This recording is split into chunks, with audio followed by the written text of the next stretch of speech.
घड्याळावरील प्रश्न बघा. भिंतीवरील घड्याळात 3:25 झाली असतील तर त्यावेळी घड्याळासमोर आरशातील प्रतिमा किती वेळ दर्शवेल.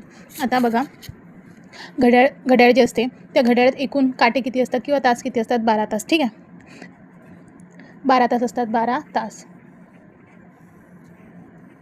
आता इथे मिनिटे पण दिलेली आहे. किती? 3:25. म्हणजे आपण या 12ला 11:60 असं लिहू शकतो. ठीक आहे ना, कारण की इथे पण मिनिटे दिलेली आहे म्हणून. आता जे वेळ दिलेली आहे ती वेळ याच्यातून वजा करा. 3:25 म्हणतात. ठीक आहे. आता इथे 10मधून 5 गेले, 5 राहिले, उसना घेतला तर परत दिला. 6मधून 3 गेले, हे झाले 35. 11मधून 3 गेले, 8 राहिले. किती वाजले असेल? 8:35.